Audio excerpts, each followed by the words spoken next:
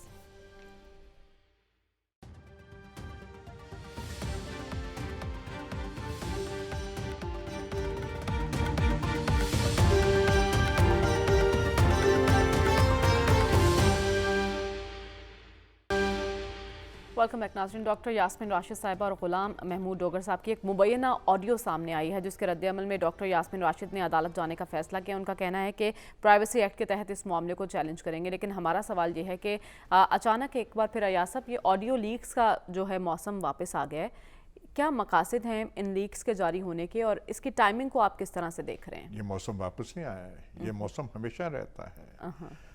ہمارے مہرباں بھی کیسے کیسے، آفرین ہو ان پر۔ پاکستان کن چیلنجز کا سامنا کر رہا ہے؟ سیکیورٹی چیلنجز ہیں، کے پی کے میں جنگ جاری ہے، بلوچستان میں جنگ جاری ہے، کراچی میں جو ہوا ہمارے سامنے ہے وہ ہے، لیکن نہیں، پہلے ہم نے دیکھنا ہے کون کس سے بات کر رہا ہے، کون کس سے، یہ کوئی فلانے کا نام آ رہا ہے، ہماری توانائیاں وہاں پہ ہیں۔ وہ چیلنجز یہ ہے، لیکن ہم نے اندرونی محاذ کھولا ہوا ہے سیاست کا، جس میں آڈیو لیکس اور یہ ہے، لیکن یہاں تک رکنا نہیں چاہیے۔ کوئی تنظیم سازی کی ویڈیوز نہیں آئیں، کافی عرصہ ہو گیا، کوئی تنظیم سازی کی ویڈیوز آنی چاہیے۔ ہمیں انٹیریئر ڈیکوریشن جو بیڈ رومز کا ہے وہ بھی کچھ تھوڑا سا پتہ ہو، معلومات میں اضافہ ہو کہ پردے کس رنگ کے تھے، قالین کس رنگ کے تھے۔ ہماری وہ ترجیحات ہیں۔ پشاور میں وہاں دھماکہ ہوتا ہے، ہاں ہو جائے، افسوسناک عمل ہے۔ بلوچستان میں ہمارے فوجی بھائی شہید ہو رہے ہیں، اور اس تعداد میں کہ ہر ایک کا دل لرز جاتا ہے، لیکن نہیں،